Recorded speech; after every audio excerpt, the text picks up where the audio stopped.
Fala galera, eu sou o Tabs e esse mês de março eu resolvi fazer um desafio, se é que dá pra chamar de desafio, onde eu só ia ler livros de autoras mulheres por conta do mês das mulheres.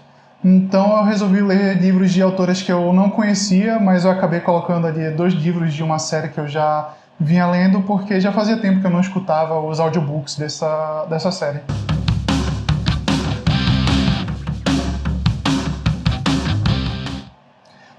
O primeiro livro do mês foi The Poet's Empress, da Chen Tao, é o livro de estreia dela, e ela já começou lá no alto. Esse é definitivamente o meu livro favorito desse ano, e vai ser difícil algo barrar ele ainda esse ano.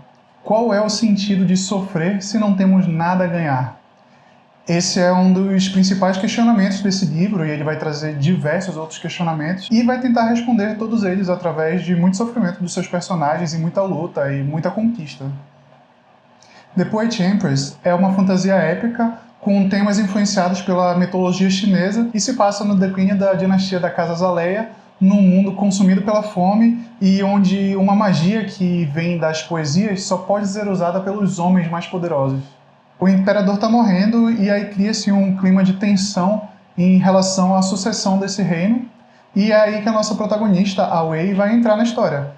Ela é uma jovem de uma família do campo que já viu vários irmãos dela morrer por conta da fome. Ela então vê uma oportunidade de ajudar a família dela e a vila quando o príncipe herdeiro começa a buscar jovens para sua rede de concubinas, que aparentemente é uma coisa que todos os imperadores e os sucessores dos imperadores têm. E mesmo após escutar várias histórias sobre o príncipe Terran e sobre a crueldade e o sadismo dele, ela vai se colocar nessa posição de disputa por um cargo que pode mudar a vida dela e da família dela para sempre. Mas é só quando ela chega no Palácio Real que ela vai realmente descobrir as verdades sobre a dinastia Zaleia, as verdades sobre o príncipe Terran, a guerra iminente entre os príncipes, e ela vai se ver no meio de tudo isso tendo que sobreviver e também tentar fazer alguma diferença. Esse livro tinha tudo para ser uma romantasia, um Inimigos para Amantes, mas está bem longe disso, na verdade. Mesmo que seja sim um livro sobre amor, sobre empatia, sobre sofrimento e sobre relacionamentos, tanto familiares quanto amorosos. Afinal, o questionamento principal do livro é: como amar alguém que você odeia do fundo do seu coração? A gente vai se deparar com alguns temas pesados ali durante o livro, e a autora até coloca isso desde o início, que talvez não seja um livro para todos os tipos de leitores, mas é isso que deixa a história mais impactante e os personagens mais bem desenvolvidos. O livro tem um plot muito bom, é muito bom mesmo, mas o que alavanca essa história para uma nota 10 são os personagens. A Wei é uma das personagens femininas mais fodas que eu já li na vida, vindo de alguém que leu a história da Mizaki em A Espada de Kaigen. E o que falar sobre o príncipe Terran e a relação dele com o irmão. Eu nem sou um cara muito emotivo, mas a história deles acabou me deixando bem abalado. E no fim, nenhuma decisão é tomada sem motivo, os riscos são bem explicados e os conflitos são bem trabalhados e resolvidos. Mesmo que você não goste de algum personagem, em algum momento você vai entender eles e talvez tu continue não gostando de nenhum deles. Eu ainda quero fazer um vídeo um pouco mais longo sobre esse livro, full spoiler, porque eu ainda quero falar um pouco mais sobre ele, eu acho que ele merece, e ele foi o primeiro livro que eu li em março e tá até agora aqui na minha cabeça. Tá, agora eu vou falar de 2 livros que eu li em sequência, que é o livro 3 e o livro 4 dos Diários de um Robô Assassino, o Murderbot, que eu ouvi, na verdade, que são Protocolo Rebelde e Saída de Emergência, da autora Martha Wells. Esses livros são a continuação dessa história magnífica que acompanha o SecUnity depois dele se rebelar contra o sistema dele que restringe a inteligência artificial dele, que nem é mais tão artificial assim agora. E é basicamente o fim desse primeiro arco da história, onde ele está juntando provas do crime contra uma organização que faz extração ilegal e passa por cima de todo mundo que tenta impedir e que colocou em risco as pessoas pelas quais o nosso robô assassino favorito se afeiçoou. São livros curtos, cada um contando um pequeno arco dessa história, mas que é bem divertido, super objetivo no que eles querem contar e super bem desenvolvido, com riscos claros ali desde o início. O SecUnity continua ali tendo suas crises de ansiedade e suas crises existenciais e continua julgando tudo e todos que estão ao seu redor. Se vocês querem uma ficção científica cheia de ação, com trama envolvente, bem divertida, mas sem precisar quebrar a cabeça como muitas outras histórias de ficção científica, vale muito a pena acompanhar os Diários do Robô Assassino. E para variar um pouco meu gênero de leitura, Nunca Minta, da Freida McFadden, um livro de suspense tão fantasioso quanto os livros de fantasia épica que eu leio. Esse livro me foi indicado pela minha namorada enquanto a gente estava andando por uma livraria aqui no centro de Manaus, e uns amigos nossos também tinham lido no clube do livro deles, então eu resolvi dar uma oportunidade. Ele vai contar a história de um casal que está procurando uma casa para iniciar uma família, e eles vão chegar nessa mansão, que é de uma psiquiatra e autora de best-seller que desapareceu há vários anos, e eles têm a esperança de comprar a casa no precinho. Só que a consultora nunca aparece e eles ficam presos na casa por conta de uma nevasca e por falta de Wi-Fi, e coisas bizarras começam a acontecer ali na casa e todo um mistério começa a se revelar.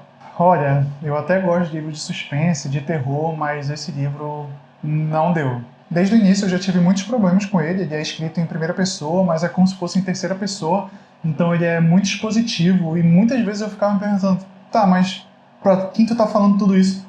Ele é um ótimo exemplo de fale e não mostre. O tempo todo a personagem enfatizando o quanto ela é inteligente, mas nunca mostrando nada que remeta a isso de verdade.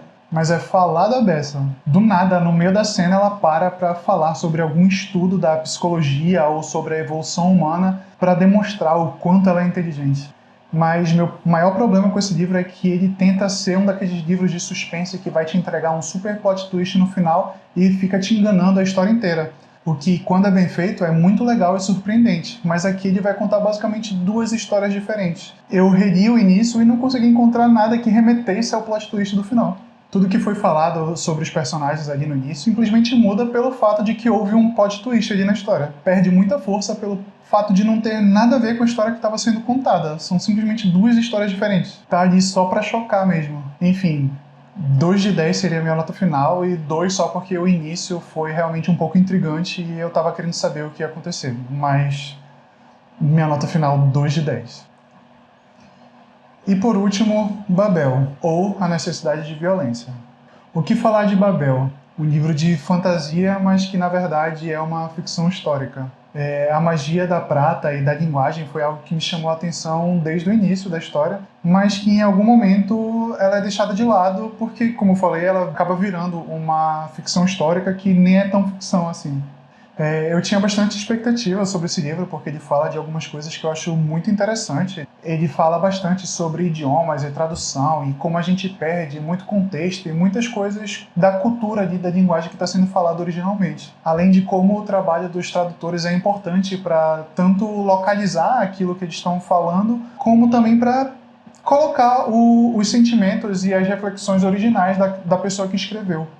Tá, mas vamos lá. Em Babel a gente vai acompanhar um jovem chinês que é tirado da China, bem jovem ainda, e levado para a Inglaterra por um professor que está ali dizendo que foi salvar ele. Ele passa então a ser tutorado por esse professor e a estudar exaustivamente outros idiomas, com um pretexto de que ele vai entrar em Oxford para estudar no Instituto Real de Tradução, ou como eles chamam lá, Babel, que é o centro de trabalho com a prata em todo o Império Inglês, já que existe essa associação da linguagem com a magia da prata. Mas é lá também que o Robin, o nosso protagonista chinês, que teve que mudar de nome porque os ingleses não iriam querer ou não iriam conseguir falar o nome chinês dele, o nome original dele, vai conhecer outras pessoas de outras colônias europeias e vai entender que mesmo que na fachada de Babel seja super progressiva e cosmopolita, na verdade o motivo deles estarem ali é busca de mais poder e dominância.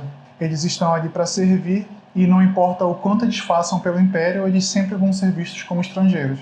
Esse livro tem muitos temas impactantes, desde a xenofobia até o racismo mais puro, se passando ali no auge do movimento da abolição da escravidão em diversas partes do mundo.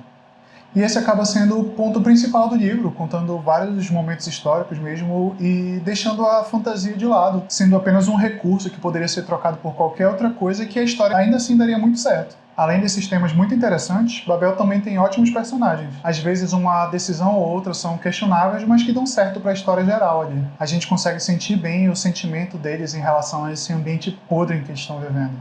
Assim que eu terminei de ler, eu estava meio decepcionado com o final e eu acabei dando a nota 6, mas conforme os dias foram passando e eu fui pensando mais sobre o livro, essa nota foi subindo porque tanto os personagens, o plot, o tema são realmente muito bons.